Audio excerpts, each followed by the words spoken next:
Carboxylic acid के chemical reactions की हम लोग बात कर रहे हैं, केमिकल रिएक्शंस की बात कर रहे हैं, ठीक है। और फर्स्ट इसमें हम लोग देख रहे हैं reaction involving,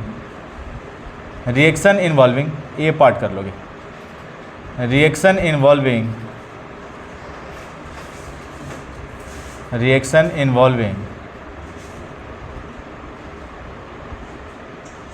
the cleavage of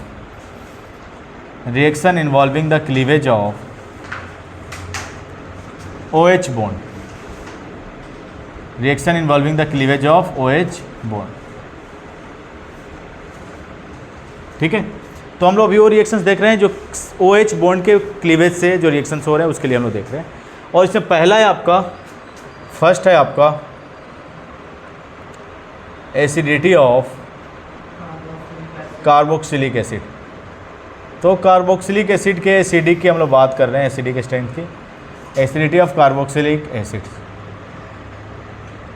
clear है। अब देखो समझोगे तुम, लिखोगे नहीं तो आपको पता है कि कोई भी कंपाउंड है, जैसे ये कंपाउंड है, मुझे नहीं पता है कि एसिड है कि नहीं है, लेकिन जैसे ही इसको हम लोग किसी हाईली रिएक्टिव मेटल के साथ रिएक्शन करा दें और ये अगर हाइड्रोजन गैस रिलीज करता है, क्या रिलीज करता है, हाइड्रोजन गैस, यानी कि ये कंपाउंड जो है उसका नेचर कैसा है, इसका नेचर कैसा है, एसिडिक है। बैलेंस कर सकते हो, क्या हो जाएगा, 2 हाइड्रोजन है, 2 कर लो यहाँ पे, तो यहाँ पे भी क्या करोगे 2 और यहाँ पे भी, क्लियर है। तो कोई भी कंपाउंड अगर हाईली रिएक्टिव मेटल के साथ रिएक्ट करके हाइड्रोजन गैस रिलीज कर रहा है, यानी कि उसका नेचर कैसा है, एसिडिक, क्लियर है भानु। और आपको पता है कि कोई भी एसिड जो है सॉल्ट के साथ रिएक्ट करके क्या फॉर्म कर, सॉरी एसिड के साथ रिएक्ट करके क्या फॉर्म करता है, या बेस के साथ, कोई भी कंपाउंड अगर बेस के साथ रिएक्शन करा दें तो क्या फॉर्म करेगा। अगर मान लो सॉल्ट फॉर्म्ड करता है, क्या फॉर्म करता है, सॉल्ट फॉर्म करता है और साथ ही साथ H2O रिलीज हो रहा है, यानी कि न्यूट्रलाइजेशन रिएक्शन हो रहा है। कौन सा रिएक्शन, न्यूट्रलाइजेशन रिएक्शन, यानी कि ये जो कंपाउंड है आपका, इसका नेचर कैसा है, एसिडिक, कैसा नेचर है, एसिडिक। और देखो इन सब में कौन सा बॉन्ड का क्लीवेज हो रहा है, OH बॉन्ड। यहाँ से हाइड्रोजन बाहर निकल रहा है, यहाँ से OH बॉन्ड ब्रेक हो रहा है, हाइड्रोजन बाहर निकल रहा है, यहाँ से OH माइनस और H2 फॉर्म में भी बाहर हो रहा है, क्लियर है। तो इससे आपका क्या प्रूफ हो गया कि ये जो कंपाउंड है COOH ग्रुप, ये आपका इसका नेचर कैसा है, एसिडिक नेचर है, क्लियर है ना, नोट कर लो। अब देखो इसकी एसिडिक स्ट्रेंथ भी हम लोग देख लेते हैं, समझ लो थोड़ा सा पहले, ठीक है। एसिडिक स्ट्रेंथ हम लोग देख लेते हैं। तो अगर हम लोग बात करें एसिडिक स्ट्रेंथ की, कार्बोक्सिलिक एसिड की एसिडिक स्ट्रेंथ की, तो इसके पहले भी हम लोग 2 पार्ट में देखा था। एक तो हम लोग देखते हैं प्रैक्टिकली, हम लोग कैसे देखेंगे, कैसे देखेंगे प्रैक्टिकली। तो हम लोग फर्स्ट देख रहे हैं कि प्रैक्टिकली हम लोग कैसे देखेंगे। अगर हम लोग बात करें एक्सपेरिमेंटली बोल लो या प्रैक्टिकली बोल लो, क्या होता है एक्सपेरिमेंटली आयुष, एसिडिक स्ट्रेंथ। तो एक्सपेरिमेंटली अगर हम लोग बात करें तो किसी भी एसिड की जो एसिडिक स्ट्रेंथ होती है क्या होती है देव, के वैल्यू के डायरेक्टली पोर्शनल टू के value and inversely proportional to P के वैल्यू। देखो इसके पहले भी मैंने बताया था, आप लोग को याद होगा। देखो के और पी के वैल्यू के बारे में थोड़ा सा मैं बता देता हूँ, लिखो नहीं, समझ लो थोड़ा सा। कोई भी आपका कार्बोक्सिलिक एसिड है, जैसे ही एक्वा सोल्यूशन और वाटर में डालोगे किस में टूट जाएगा ये आयुष, RCOO माइनस और H+। एसिड का काम क्या होता है, H+ रिलीज करना। एसिड का काम क्या होता है, H+ रिलीज करना। अगर इसके हम लोग आयनाइजेशन कांस्टेंट लिखे K, तो K क्या होता है, concentration of product, concentration of product upon concentration of reactant, और रिएक्टेंट आपका क्या है, this is the carboxylic acid. अब देखो यहाँ पे जितना ज़्यादा H+ आयन का कंसंट्रेशन होगा, K की वैल्यू क्या होगी, उतनी ही ज़्यादा। और जितना ज़्यादा किसी सॉल्यूशन में H+ आयन का कंसंट्रेशन होगा वो एसिडिक उतना ही ज़्यादा होगा, क्लियर है।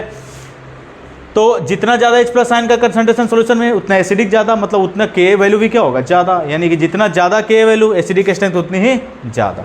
अब देखो pK वैल्यू की बात करें अगर हम लोग, इसके पहले भी तुम लोग बताया था, तो ये होता है negative logarithm of pK value की बात करें तो negative logarithm of K। pK क्या होता है, निगेटिव लॉगरिथम ऑफ के। अब बताओ के की अगर तुम लोग वैल्यू बढ़ाओगे निगेटिव में बढ़ाओगे मतलब कि पी के का वैल्यू क्या होगा, कम होगा ना, ठीक है। यानी कि पी के वैल्यू जितनी कम होगी एसिडिक स्ट्रेंथ क्या होगी, उतनी ही ज़्यादा होगी। तो ये पी के और के का कंसेप्ट है। This is the ionization constant for weak acid के, क्लियर है। और पी के क्या होता है, निगेटिव लॉगरिथम ऑफ के। कोई कन्फ्यूजन है इसमें, क्यों के डायरेक्टली प्रोपोर्शनल और पी के इन्वर्सली प्रोपोर्शनल समझ में आ गया। क्योंकि जितना ज़्यादा H प्लस का आयन का कंसंट्रेशन होगा सॉल्यूशन में एसिडिक स्ट्रेंथ क्या होगी, उतनी ही ज़्यादा। यानी कि H प्लस का अगर कंसंट्रेशन बढ़ेगा तो मतलब के वैल्यू भी बढ़ेगी आपकी, और के वैल्यू जितनी ज़्यादा एसिडिक स्ट्रेंथ उतनी ज़्यादा। और निगेटिव लॉगरिथम ऑफ के मतलब के अगर बढ़ा रहे हो तो पी के आपका क्या हो रहा है, कम। यानी पी के जितनी कम होगी एसिडिक स्ट्रेंथ उतनी ही ज़्यादा होगी। तो इस तरह से हम लोग कंपेयर कर सकते हैं क्या, एसिडिक स्ट्रेंथ को। अब देखो यहाँ पे समझोगे, थोड़ा सा एक एग्जाम्पल लेते हैं हम लोग, बोर्ड पे कंसंट्रेट करोगे सारे लोग। जैसे मान लो कोई 4 एसिड दे दिया A B C D और इनके पी के वैल्यू आपको दे दिया, पी के वैल्यू दे दिया 10.4, 10.5, 10.6, 10.7। मान लो पी के वैल्यू सबका गिवन है। आपसे पूछे कि बताओ एसिडिक स्ट्रेंथ का ऑर्डर क्या होगा, किसका ऑर्डर, एसिडिक स्ट्रेंथ क्या होगा ऑर्डर एसिडिक स्ट्रेंथ का बताओ। तो ए का सबसे ज़्यादा, फिर भी पी के वैल्यू जितनी कम होगी, क्लियर है। तो कई बार क्वेश्चन में क्या करता है ना, 4 एसिड आपको दे देगा और उसमें एसिडिक स्ट्रेंथ आपसे नहीं पूछेगा, पूछेगा कि इसके पी के वैल्यू बताओ। तो थोड़ा सा क्वेश्चन जो है, क्वेश्चन सेम है लेकिन थोड़ा सा कंफ्यूजिंग। एसिडिक स्ट्रेंथ को अरेंज कर लेना है और जस्ट उसका अपोजिट क्या कर लेना है, पी के वैल्यू। क्लियर है ना, कर पाओगे इस टाइप से क्वेश्चन, नोट कर लो सारे लोग। देखते हैं थ्योरेटिकली अगर हम लोग बात करें एसिडिक स्ट्रेंथ की, कार्बोक्सिलिक एसिड के एसिडिक स्ट्रेंथ की, तो थ्योरेटिकली हम लोग कैसे देखते हैं। आयुष इसके पहले बताया हुआ तुम लोग को, एल्कोहल्स फिनोल्स ईथर्स के अंदर मैंने बताया था कि थ्योरेटिकली जब भी आपको एसिडिक स्ट्रेंथ देखना हो कैसे देखोगे, स्टेरिक क्राउडिंग। गधे, कुछ भी नहीं मिला तो स्टेरिक क्राउडिंग मिल गया, गधे कहीं। कोटा फैक्ट्री ज़्यादा देख लियो क्या, कुछ भी नहीं मिला मतलब स्टेरिक क्राउडिंग होगा, अरे गधे। देखो यहाँ पे अगर हम बात करें थ्योरेटिकली एसिडिक स्ट्रेंथ की, हम लोग बात कर रहे हैं थ्योरेटिकली, ठीक है। तो थ्योरेटिकली अगर हम लोग बात करें एसिडिक स्ट्रेंथ की, थ्योरेटिकली अगर हम लोग बात करें एसिडिक स्ट्रेंथ की तो बहुत ही आसान है। इसके पहले भी मैंने बताया था कि किसी भी एसिड का एसिडिक स्ट्रेंथ आपको देखना है थ्योरेटिकली तो सिंपल आपको ध्यान रखना है, inversely proportional to negative charge density, negative charge density of conjugate base, negative charge density of conjugate base, C भी मैं लिख दे रहा हूँ, ठीक है। कंजुगेट बेस, देखो ये आपका कार्बोक्सिलिक एसिड है, this is the carboxylic acid COOH group. अब देखो कार्बोक्सिलिक एसिड से जैसे ही आप एक H+ आयन निकालेंगे क्या फॉर्म्ड हो जाएगा, C डबल बॉन्ड O- और H+। और कोई भी एसिड आपका जब H+ आयन निकालता है और जो स्पीसीज बनते हैं उन्हीं को हम लोग क्या बोलते हैं, कंजुगेट बेस। तो इस एसिड का ये क्या है, कंजुगेट बेस। अब इस पे निगेटिव चार्ज डेंसिटी जितनी ज़्यादा होगी एसिडिक स्ट्रेंथ क्या होगी, उतनी कम, और निगेटिव चार्ज डेंसिटी जितनी कम होगी एसिडिक स्ट्रेंथ क्या होगी, उतनी ही ज़्यादा। यानी कि सिंपल अगर हम लोग बात करें, देख लो समझ लो पहले फिर लिख लेना। यानी कि अगर हम लोग यहाँ से देखो यहाँ पर ये जो कार्बोक्सिल ग्रुप है, कार्बोक्सिलेट आयन, यहाँ पे जो ग्रुप लगा हुआ है, अगर यहाँ पे मान लो हम लोग इलेक्ट्रॉन रिलीजिंग ग्रुप लगा दें, क्या लगा दें, इलेक्ट्रॉन रिलीजिंग ग्रुप, क्या लगा दें, इलेक्ट्रॉन रिलीजिंग ग्रुप। तो बताओ अगर किसी निगेटिव चार्ज पे इलेक्ट्रॉन रिलीज करोगे, निगेटिव चार्ज डेंसिटी बढ़ेगी घटेगी, बढ़ेगी। और निगेटिव चार्ज डेंसिटी आपका बढ़ेगा तो एसिडिक स्ट्रेंथ क्या होगा, कम। यानी कि जब भी इलेक्ट्रॉन रिलीजिंग ग्रुप आप लगाएंगे यहाँ से तो इसकी एसिडिक स्ट्रेंथ क्या होगी, एसिडिक स्ट्रेंथ क्या होगी, कम। यानी इलेक्ट्रॉन रिलीजिंग ग्रुप हमेशा एसिडिक स्ट्रेंथ को क्या करता है, डिक्रीज करता है, क्लियर है। और इस कार्बोक्सिलेट आयन पे आप अगर इलेक्ट्रॉन विड्रॉइंग ग्रुप लगा दें, यहाँ से क्या लगा दें, इलेक्ट्रॉन विड्रॉइंग ग्रुप, तो इलेक्ट्रॉन विड्रॉइंग ग्रुप हमेशा ही क्या करेगा, एसिडिक स्ट्रेंथ को क्या करेगा, एसिडिक स्ट्रेंथ को इंक्रीज करेगा, एसिडिक स्ट्रेंथ को क्या करेगा, इंक्रीज। क्लियर है, ध्यान रहेगा। यानी इलेक्ट्रॉन विड्रॉइंग ग्रुप हमेशा एसिडिक स्ट्रेंथ को बढ़ाता है और इलेक्ट्रॉन कम करता है। क्लियर है ना? तो यहाँ पे तुम लोग अगर लिखना चाहते हो तो इस तरह से लिख सकते हो। यहाँ पे हम ले लें सब्स्टिट्यूएंट, क्या ले लें? सब्स्टिट्यूएंट ले लें। और यहाँ पे हम लोग ले लें एसिडिक स्ट्रेंथ, और एसिडिक स्ट्रेंथ किसका हम लोग ले रहे हैं? Carboxylic acid. एसिडिक स्ट्रेंथ किसका ले रहे हैं? Carboxylic acid. तो जितने भी +M +I और +H ग्रुप होते हैं, मतलब ये तीनों ही क्या होते हैं? इलेक्ट्रॉन रिलीजिंग ग्रुप होते हैं। यानी ये एसिडिक स्ट्रेंथ को हमेशा ही क्या करेंगे? घटाएंगे। और जितने भी आपके -M -I और -H ग्रुप जो होते हैं, ये एसिडिक स्ट्रेंथ को हमेशा ही क्या करेंगे? इंक्रीज करेंगे। तो ये टेबल तुम लोग बनाना चाहते हो तो बना सकते हो इस तरह से, ठीक है। बाकी अगर ध्यान रखना सकते हो तो रख सकते हो। अब देखो इलेक्ट्रॉन विथड्रॉइंग ग्रुप का कुछ ऑर्डर दे रखा है एनसीईआरटी के अंदर, जो मैं तुम लोग को बता दे रहा हूँ। ये इलेक्ट्रॉन विथड्रॉइंग ग्रुप का ऑर्डर है, मतलब कौन एसिडिक स्ट्रेंथ को ज़्यादा बढ़ाएगा, कौन कम बढ़ाएगा। देख लो यहाँ पे, आयुष लिख लेना पहले, समझ लो।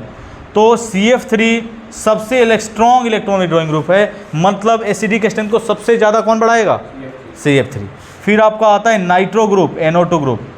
फिर आपका आता है नाइट्राइल ग्रुप। फिर आपका आता है फ्लोरीन। फिर आपका आता है क्लोरीन। फिर आपका आता है ब्रोमीन। फिर आपका आता है आयोडीन। और फिर आपका आता है फिनाइल ग्रुप। क्लियर है? तो ये इलेक्ट्रॉन विथड्रॉइंग ग्रुप का क्या है? ऑर्डर है। मतलब अगर मान लो, इसे पहले नोट करो तुम लोग फास्ट, आयुष इसे पहले नोट करो, फिर एग्जाम्पल देता हूँ। हो गया? हाँ, कौन सा? हाँ देखो, जितने +M +I और +H ग्रुप होते हैं सारे क्या होते हैं? इलेक्ट्रॉन रिलीजिंग ग्रुप होते हैं। आयुष क्या होता है? +M +H +I? गधे, रिलीजिंग ग्रुप, रिड्यूसिंग ग्रुप नहीं। सारे ही क्या होते हैं? Electron releasing group. और देखो यहाँ पे इलेक्ट्रॉन रिलीजिंग ग्रुप जितने भी होते हैं एसिडिक स्ट्रेंथ को क्या करते हैं? कम करते हैं। और जितने -M -H -I ग्रुप होते हैं सारे क्या होते हैं? इलेक्ट्रॉन विथड्रॉइंग ग्रुप, यानी एसिडिक स्ट्रेंथ को क्या करेंगे? बढ़ाएंगे। अब ये इलेक्ट्रॉन विथड्रॉइंग ग्रुप का ऑर्डर है, यानी कि ये ऑर्डर आपको ध्यान रखना है। यानी सबसे ज़्यादा स्ट्रॉन्ग इलेक्ट्रॉन विथड्रॉइंग ग्रुप कौन होता है? CF3, फिर नाइट्रो ग्रुप, फिर नाइट्राइल, फिर क्लोरीन, ब्रोमीन, आयोडीन, फिर फिनाइल। क्लियर है? अब देखो कुछ एग्जाम्पल्स आपको एनसीईआरटी के अंदर दे रखा है, उस ऑर्डर को तुम लोग ध्यान रखोगे, ठीक है। बाकी ये ऑर्डर अगर ध्यान रखते हो तो तुम किसी भी एसिड का एसिडिक स्ट्रेंथ का ऑर्डर आसानी से बता सकते हो। क्लियर है? जैसे एग्जाम्पल हम लोग लेते हैं, इसे साफ करो। तो देखो जैसे एग्जाम्पल हम लोग लेते हैं,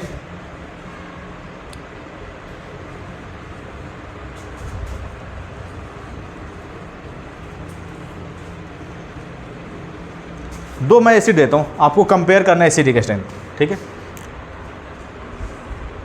जैसे हम लोग ले लें CF3 COOH, CCl3 COOH, ठीक है। और ले लें हम लोग CHCl2 COOH। इन तीनों में ही अभी कंपेयर कर लो, ठीक है। इनमें आपको एसिडिक स्ट्रेंथ का ऑर्डर बताना है। क्या बताना है? Acidic strength. तो सबसे स्ट्रॉन्ग इलेक्ट्रॉन विथड्रॉइंग ग्रुप कौन है?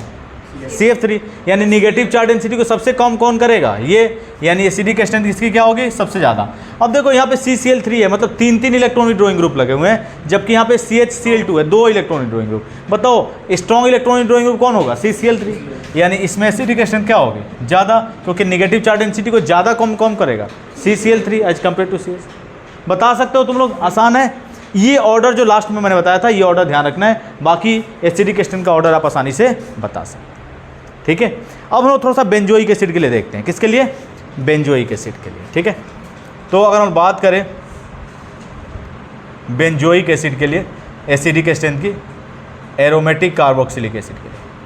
किसके लिए? एरोमेटिक कार्बोक्सिलिक एसिड के लिए। और उसमें ले रहे हैं benzoic acid, aromatic carboxylic acid. तो देखो होता क्या है यहाँ पे, समझोगे थोड़ा सा, बहुत इंपॉर्टेंट है और ध्यान रखना है। ये साफ कर दूँ क्या? सारा हो गया तुम लोग का? ये साफ कर दूँ? सारा हो गया? तो अलग से हम लोग देख लेते हैं एरोमेटिक के लिए, थोड़ा सा इसमें कुछ और भी कंसेप्ट्स हैं, ठीक है।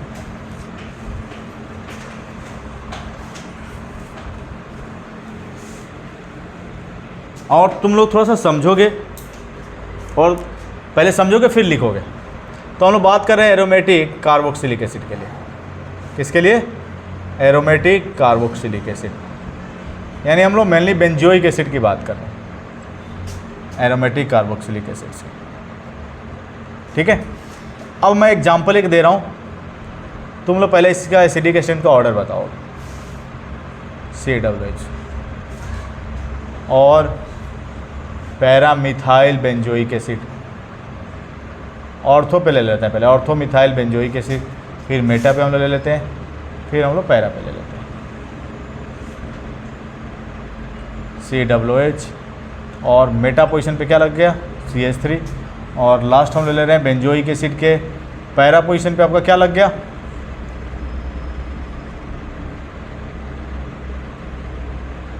Methyl group. अब मैं एसिडिक स्ट्रेंथ का ऑर्डर मैं पूछूं आपसे, तो एसिडिक स्ट्रेंथ का ऑर्डर आपसे पूछूं तो सबसे पहले तो आप लोग एक्सपेक्टेड बताएं, क्योंकि आप लोग एक्सपेक्टेड ही बता सकते हैं।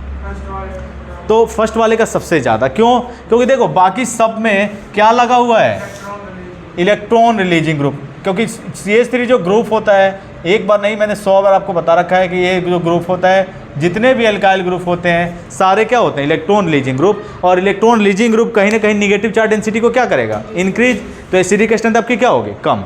तो फर्स्ट के कंपेयर में इन तीनों का क्या होगा, कम होगा। तो फर्स्ट वाला तो सबसे ज़्यादा होगा।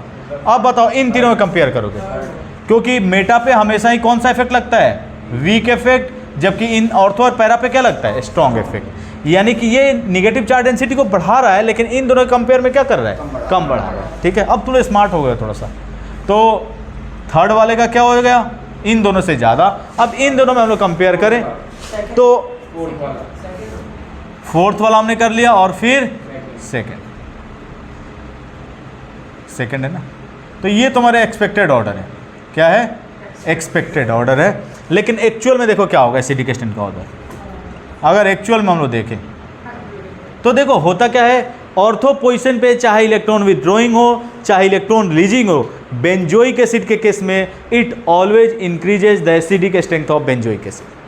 क्यों बढ़ाता है वो मैं बताऊंगा अभी तुम्हें, ठीक है, क्यों बढ़ाता है ये मैं बताऊंगा। ये चीज़ समझ में आ गया। ऑर्थो पोजीशन पे ड्यू टू ऑर्थो इफेक्ट, इसको हम लोग क्या बोलते हैं, ड्यू टू ऑर्थो इफेक्ट। और ऑर्थो इफेक्ट है क्या वो मैं बताऊंगा अभी तुम लोग को। बोर्ड वाले को मैं नहीं बताता हूँ क्योंकि वो तो पढ़ना चाहता नहीं है, ठीक है। तो ये देखोगे तुम लोग कंसंट्रेट करोगे, ठीक है। तो होगा क्या, due to ortho effect second वाला सबसे ज़्यादा होगा, ठीक है। सेकंड वाला क्या होगा, सबसे ज़्यादा।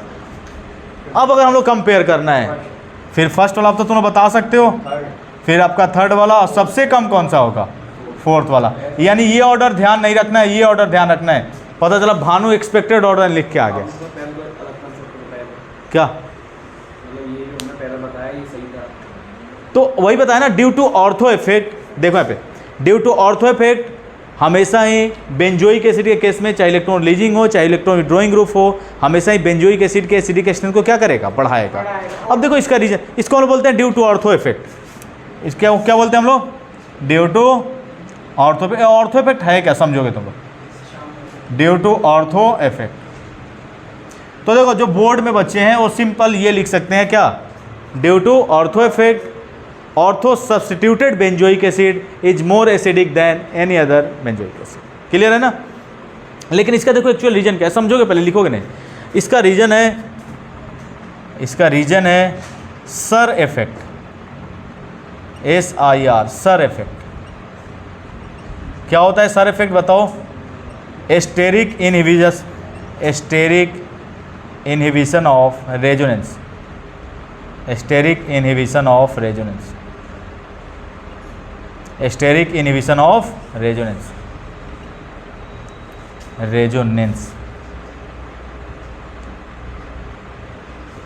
Asterisk inhibition of resonance. समझोगे, पहले समझ लो फिर लिखोगे तुम लोग। जो बोर्ड के बच्चे हैं सिंपल तुम लोग क्या लिख लोगे, ड्यू टू ऑर्थो इफेक्ट, ये ऑर्डर आया, ठीक है। लेकिन एक्चुअल देखो इसका रीजन क्या होता है, एस्टेरिक इनहिबिशन ऑफ रेजोनेंस। देखो एस्टेरिक इनहिबिशन ऑफ रेजोनेंस होता क्या है, आपको पता है कि कहीं भी बेंजीन रिंग से कोई भी एटम और ग्रुप जुड़ा हुआ हो, बेंजीन रिंग से ये कैप्चर हो रहा है ना आयुष, बेंजीन रिंग से कोई भी एटम और ग्रुप जुड़ा हुआ हो और उससे higher electronegative atom multiple bond से जुड़ा हुआ हो, तो ये ग्रुप जो है किसके तरह काम करता है, इलेक्ट्रॉन विथ ड्रॉइंग ग्रुप की तरह। यानी बेंजोइक जो ग्रुप है, जो कार्बोक्सिल ग्रुप है, क्या है, जो कार्बोक्सिल ग्रुप है COH ग्रुप, ये किसके तरह, कौन सा ग्रुप है, ये एक इलेक्ट्रॉन विथ ड्रॉइंग ग्रुप है। तो ये क्या करेगा, इलेक्ट्रॉन विथड्रॉ करेगा, हाँ देखो एसिड का काम क्या होता है, ये जो एसिड है आपका क्या करेगा, ये H+ रिलीज करेगा और ये इसका कंजुगेट बेस फॉर्म कर देगा। क्या फॉर्म कर देगा, ये कंजुगेट बेस H+ रिलीज करेगा। और आपको पता है कि ये जो ग्रुप है COOH ग्रुप, ये किसके तरह काम करता है, इलेक्ट्रॉन विड्रॉइंग ग्रुप की तरह। यानी कि यहाँ से ये इलेक्ट्रॉन विड्रॉ करेगा और ये पाई इलेक्ट्रॉन यहाँ से शिफ्ट होंगे और कुछ ये रेजोनेटिंग स्ट्रक्चर बना देगा, कुछ ये रेजोनेटिंग स्ट्रक्चर बना देगा। यहाँ से H+ को हटा दो, क्या कोई प्रॉब्लम तो नहीं है। देखो यहाँ से कुछ ये रेजोनेटिंग स्ट्रक्चर ये ड्रॉ कर लेंगे। बताओ यहाँ से इलेक्ट्रॉन विड्रॉ कर रहा है, कौन सा चार्ज आएगा, पॉजिटिव, डबल बॉन्ड, और यहाँ पे क्या आ जाएगा, निगेटिव और पॉजिटिव मिलके क्या कर देगा, डबल बॉन्ड फॉर्म कर देगा। और ये O- और ये भी क्या होगा, O-। क्लियर है। अब देखो इस रेजोनेंस स्ट्रक्चर बनने की वजह से ये क्या बना लिया, ये इंटरमीडिएट बनाया। अब देखो इस कार्बन का क्या ऑक्टेट कंप्लीट है क्या, इसके आउटर मोस्ट सेल में कितने इलेक्ट्रॉन हो रहे हैं, 2 तो बॉन्ड बना लिया, एक बचा हुआ क्या होगा, हाइड्रोजन। यानी आउटर मोस्ट सेल में टोटल इलेक्ट्रॉन कितने हुए, 6। यानी कि इनकम्प्लीट ऑक्टेट वाला रेजोनेटिंग स्ट्रक्चर बन रहा है। क्या बन रहा है, इनकम्प्लीट ऑक्टेट वाला रेजोनेटिंग स्ट्रक्चर। और ये जो रेजोनेटिंग स्ट्रक्चर जो बन रहा है ये क्या होता है, काफ़ी अनस्टेबल होता है। क्या होता है, काफ़ी अनस्टेबल। तो जैसे ही ये H+ आयन रिलीज किया, उसके बाद से ये रेजोनेटिंग स्ट्रक्चर बनाना हो स्टार्ट कर देगा। और ये जो रेजोनेटिंग स्ट्रक्चर होते हैं काफ़ी क्या होते हैं, अनस्टेबल होते हैं। अब भाई कोई भी चीज़ चाहेगा क्या कि अनस्टेबल में जाए, अनस्टेबल होना चाहेगा कोई भी।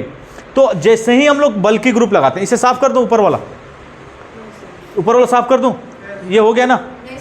चलो यहीं पे बता देता हूँ, समझ लो। अब क्या करो, यहाँ पे जैसे ही हम लोग बल्कि ग्रुप को ही लगा देते हैं, ऑर्थो पोजीशन पे क्या कर देते हैं, जैसे ही कोई बल्कि ग्रुप लगाते हैं लाइक CH3, और ये जो आपका कंजुगेट बेस है, अब होता क्या है कि जैसे ही कोई यहाँ पे बल्कि ग्रुप लगाते हैं हम लोग, तो बल्कि ग्रुप, देखो रेजोनेंस होने के लिए कंडीशन क्या है कि molecule must be coplanar. Molecule क्या होना चाहिए, एक प्लेन में होना चाहिए। अब ये बल्कि ग्रुप जैसे ही यहाँ पे आता है तो ये पूरा मॉलिक्यूल एक प्लेन में होता है। ऐसे ये जो ग्रुप है देख रहे हो, ऐसे होता है एक प्लेन में। और ये मेरा हाथ हो गया ये बेंजीन, और ये जो ग्रुप है दिख रहा है कार्बन वाला, कुछ इस तरह से एक प्लेन में होता है। लेकिन जैसे ही यहाँ पे ये बल्कि ग्रुप आता है, जैसे ही ये बल्कि ग्रुप आया यहाँ पे, ये CH3, ये अपने पोजीशन को क्या कर लेता है, ऐसे रोटेट कर लेता है रिपल्सन की वजह से। और जैसे ही रिपल्सन की वजह से रोटेट करेगा तो क्या हो जाएगा, नॉन प्लेनर हो जाएगा, 2 प्लेन में आ जाएगा। और जैसे ही नॉन प्लेनर होगा, रेजोनेंस होगा क्या, यानी ये स्ट्रक्चर बनेगा क्या, नहीं। यानी कि अब ये आसानी से H+ क्या कर सकता है, रिलीज कर सकता है। क्या कर सकता है, रिलीज। तो सबसे आसानी से कौन रिलीज करेगा, ऑर्थो सब्स्टिट्यूटेड बेंजोइक एसिड। कौन, और इसी को हम लोग क्या बोलते हैं, sir effect, steric inhibition of resonance. आया समझ में। देखो अगर यहाँ पे कोई सब्स्टिट्यूटेड नहीं होगा तो तुरंत ही क्या कर लेता है, वो अनस्टेबल रेजोनेटिंग स्ट्रक्चर बना लेता है। और कोई भी चीज़ अनस्टेबल होना चाहेगा क्या, यानी OH+ रिलीज ही नहीं करना चाहेगा। लेकिन जैसे ही कोई बल्कि ग्रुप आएगा, ये मॉलिक्यूल क्या हो जाएगा, नॉन प्लेनर। इस तरह से है, ये प्लेन में है पूरा, ये बेंजीन है, ये दोनों ग्रुप है, ये पूरा एक प्लेन में है। जैसे ही सब बल्कि ग्रुप ये आया यहाँ पे, ये अपने पोजीशन को क्या कर लेगा, रोटेट कर लेगा। क्लियर है, क्या कर लेगा, रोटेट, और एक नॉन प्लेनर मॉलिक्यूल बना लेगा। नॉन प्लेनर होगा तो ये रेजोनेटिंग स्ट्रक्चर फॉर्म्ड ही नहीं होगा, क्योंकि नॉन प्लेनर मॉलिक्यूल रेजोनेंस नहीं करते हैं। और रेजोनेंस नहीं करेगा तो आसानी से H+ आयन दे देगा। आसानी से H+ मतलब ये आसानी से H+ दे सकता है और दे के इस फॉर्म में एग्जिस्ट कर सकते हैं। और इसी को हम लोग क्या बोलते हैं, sir effect, steric inhibition of resonance. तो एक्चुअल रीजन ये है। अगर बोर्ड में तुम लोग को आता है तो तुम लोग सिंपल क्या लिख लोगे, due to ortho effect, ortho substituted benzoic acid is more acidic. कोई कंफ्यूजन है, ठीक है, नोट कर लो। आयुष समझ में आ गया, भानु, ठीक है। नेक्स्ट एक और मैं एग्जांपल देता हूं, इसे साफ करूं। तो नेक्स्ट हम लोग देखते हैं। अब यहाँ पे हम लोग कोई इलेक्ट्रॉन विड्रॉइंग ग्रुप लगा दें, ठीक है। तो भानु अलग से तुम्हें लिखना है, यहीं पे साफ मत करने लगना। ये अपॉर्चुनिटी सिर्फ मेरे लिए है, कई बार ये गलती तुम कर चुके हो, ठीक है। तो कई बार मैंने देखा है भानु वहीं पे साफ करने लगता है, साफ करके मेरी तरह चाहता है कि मैं भी नाइट्रो ग्रुप कॉपी में ही साफ करके लगा लें। तो ये सिर्फ मैं कर सकता हूँ, ठीक है भानु।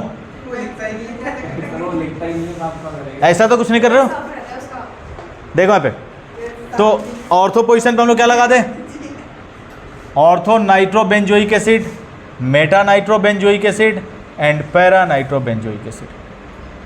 देखो एक्सपेक्टेड ऑर्डर हम लोग देख रहे हैं एसिडिकेशन का, क्या देख रहे हैं सृष्टि तुम बताओगे, एक्सपेक्टेड ऑर्डर बताओ फटाफट, एक्सपेक्टेड ऑर्डर बताओ। तो आंख बंद करके सेकंड वाला सबसे ज़्यादा होगा, सेकंड वाला ऑर्थो पोजीशन पे चाहे इलेक्ट्रॉन विड्रॉइंग हो चाहे इलेक्ट्रॉन लीजिंग हो, हमेशा ही उसका एसिडिकेशन क्या होगा सबसे ज़्यादा।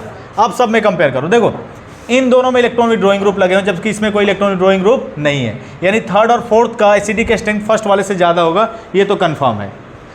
मेटा पे हमेशा कौन सा इफेक्ट लगता है, वीक, और यहाँ पे कौन सा इफेक्ट लगता है, स्ट्रॉन्ग। और आपको पता है कि electron withdrawing group acidic strength को हमेशा ही क्या करता है, बढ़ाता है, यानी कि ये एसिडिक स्ट्रेंथ को ज़्यादा बढ़ाएगा क्योंकि यहाँ पे वीक इफेक्ट लग रहा है। तो फिर कौन सा हो जाएगा, फोर्थ वाला, और फिर कौन सा हो जाएगा, थर्ड वाला, और फिर फर्स्ट वाला। ये एक्चुअल में ही मैंने बता दिया, क्या बता दिया मैंने, एक्चुअल में एसिडिक स्ट्रेंथ होगा, ये एक्चुअल में ही होगा, ठीक है। और एक्सपेक्टेड क्या हो जाएगा, थोड़ा सा एक्सपेक्टेड भी देख लेते हैं। एक्सपेक्टेड क्या होना चाहिए था, एक्सपेक्टेड क्या होना चाहिए था बताओ, फर्स्ट का वो कर देते थे, थर्ड का फोर्थ कर देते थे, तो फोर्थ वाला सबसे ज़्यादा, फिर सेकेंड, फिर थर्ड और फिर फर्स्ट, लेकिन एक्चुअल में ये होगा। तो ये ऑर्डर आपको ध्यान नहीं रखना है, ये ध्यान रखना है, क्लियर है। तो इस तरह से हम लोग कार्बोक्सिलिक एसिड का क्या देख सकते हैं, एसिडिक स्ट्रेंथ हम लोग देख सकते हैं, क्लियर है। नोट कर लो फटाफट।